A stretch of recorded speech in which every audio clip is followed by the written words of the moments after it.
Iraani kõrgeima juhtkonna kriis on just saanud uue kiireloomulise pöörde. Kulisside taga levivad teated viitavad võimalikule äkilisele tagasiastumisele Iraani kõrgeimas juhtkonnas ning seda võimalust käsitletakse juba režiimi sees paanikamärgina. Mohammed Bagher Ghalibaf, Iraani parlamendi esimees ja keskne tegelane hiljutistes läbirääkimistes Washingtoniga olevat ootamatult lahkunud läbirääkimismeeskonna juhtpositsioonilt.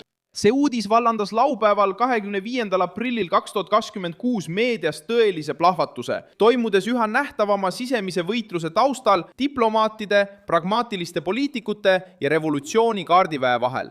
Ma räägin sulle sellest kõigest kohe, aga praegu tahad kindlasti kanalile tellijaks hakata, et olla hästi informeeritud. Reaalajas teave parima ajakirjandusliku kvaliteediga, mida kunagi nähtud. Usaldusväärsuse etalon.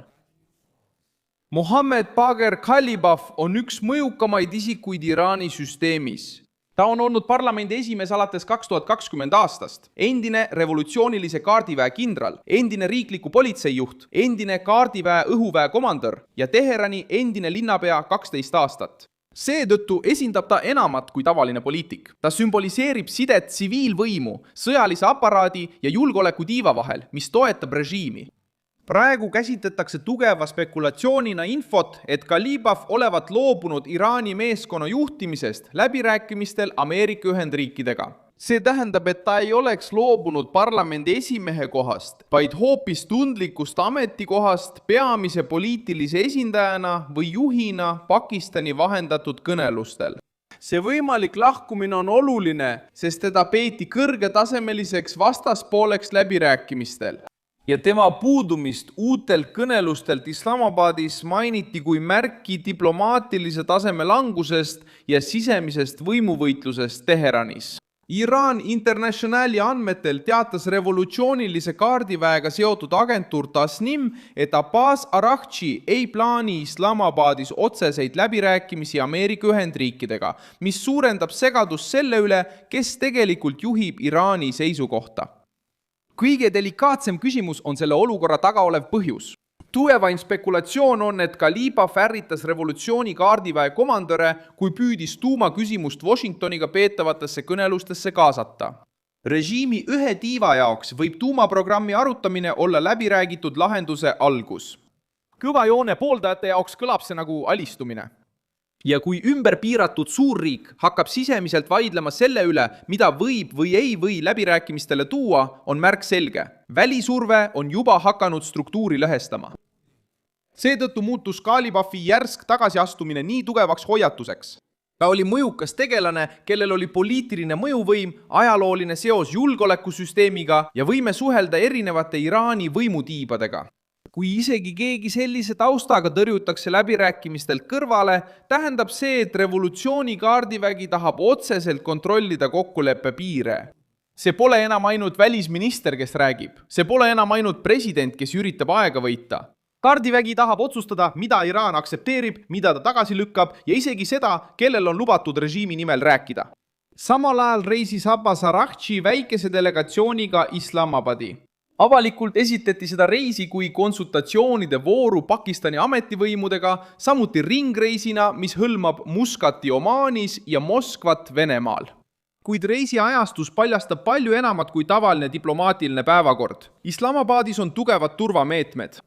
Mõned piirkonnad on suletud ja oodatakse uut kõneluste vooru. Kuigi Reuters teatas, et seni ei olnud Pakistani pealinnas konkreetseid märke otsesest kohtumisest Ameerika Ühendriikide ja Iraani vahel. Keskväe juhatus teatas samuti, et piirkonnas suunati ümber 34 laeva ning Iraani sadamatesse sisenevate või sealt väljuvate laevade blokeerimine jätkub.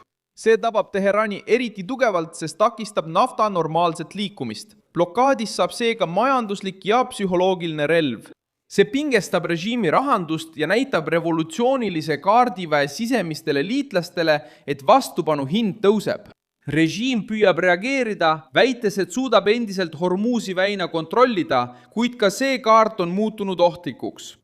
Kui Iraani ametnikud räägivad väina avamisest ja revolutsiooniline kaardivägi vaidlustab seda avalikult, tuleb lõhe selgelt esile. Diplomaatiline tiib püüab näidata olukorra normaalsust, et mitte turgu liigselt hirmutada ja läbirääkimisruumi säilitada. Sõjaväeline tiib tahab näidata, et kontrollib läbipääsu.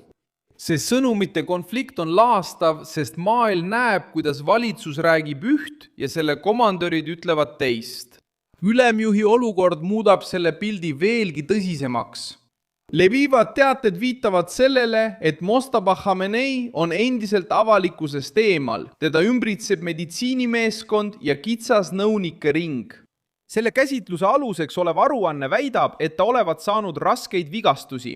Ligipääs temani olevat äärmiselt piiratud ning ta sõltuvat otsuste tegemisel sisemisest rühmast. Kõige olulisem pole mitte ainult füüsiline seisund, vaid poliitiline kuvand.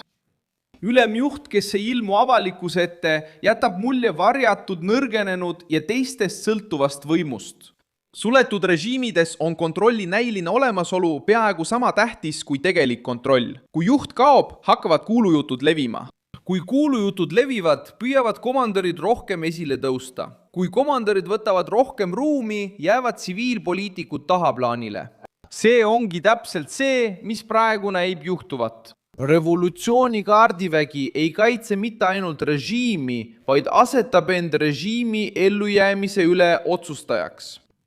Seetõttu on võimalik, et kõva liini tegelaste kaasamine läbirääkimismeeskonda on murettekitav märk iga kokkuleppe jaoks. Kui radikaalsemad nimed võtavad juhtimise üle, võivad läbirääkimised muutuda pelgalt näitemänguks.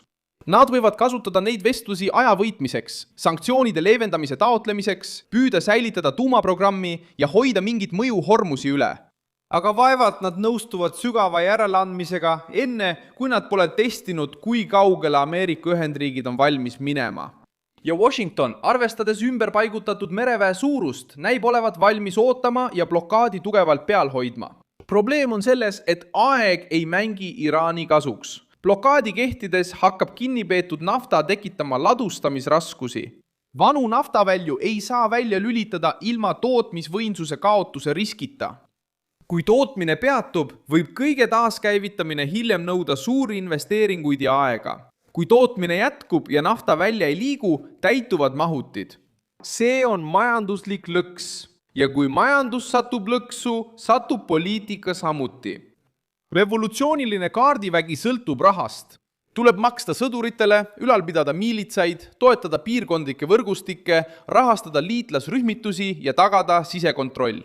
Nafta on selle süsteemi keskne osa. Ilma tuludeta peab režiim valima prioriteedid. Kas maksta repressiooni eest, kas toetada liitlasi, kas säilitada importi, kas kaitsta valuutakurssi, kas osta lojaalsust. Iga valik avab uue mõra.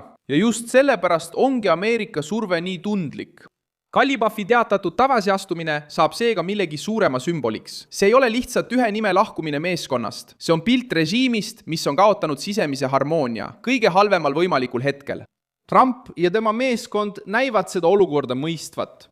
Steve Witkofi ja Jared Kushneri saatmist Pakistani esitleti Axiosi ja teiste väljaannete andmetel kui katset diplomaatia taaselustamiseks, kuid see toimib ka poliitilise testina. Lõppkokkuvõttes on keskne fakt lihtne. Üks režiimi tipptegelastest lahkus ootamatult läbirääkimiste esirinnast. Revolutsiooni kaardivägi suurendas oma mõju. Iraani välisminister pöördus kiiresti vahendajate poole. Ja Ameerika Ühendriigid hoidsid haruldases ulatuses mereväe survet. Pane sellele videole like, telli kanal ja vaata lõpus kommentaare, et Milson Alves Newsi kogukonnaga veelgi aktiivsemalt seotud olla.